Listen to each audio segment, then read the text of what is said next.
Ms. Brazile, in a newly published memoir, describes Ms. Clinton's brief fainting spell and reported case of pneumonia during the campaign as grounds to depose her as the party nominee. The author writes that the DNC charter empowered her, in the event a nominee became disabled, to initiate a complicated removal process. Even if Ms. Brazile had had the power to do so, which is highly questionable, greater chaos and bitterness would surely have resulted.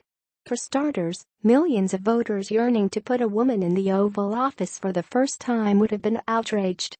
Secondly, the idea that a solitary party official, no matter how highly regarded, could substitute her judgment for the will of the electorate would have set Democrats aflame, whether or not they had voted for Ms. Clinton in the primaries.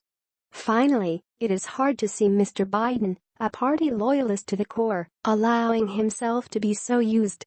That was regardless of how much he admittedly still wanted to become president, how eminently qualified he was after nearly 8 years in the vice presidency, and how beloved he remains among the Democratic flock.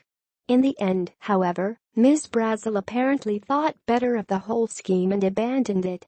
"I thought of Hillary and all the women in the country who were so proud of and excited about her," she wrote. "I could not do this to them."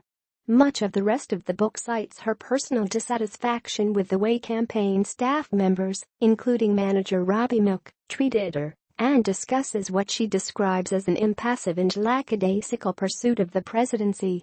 Ms. Brazile also laments the cool treatment she received from the nominee.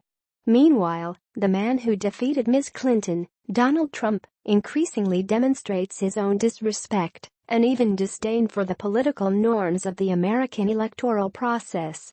Ms. Brazile's notion of taking it upon herself to replace the prime pieces on the chessboard seems particularly astonishing in retrospect, even if it was in the interest of enhancing her party's chances of victory.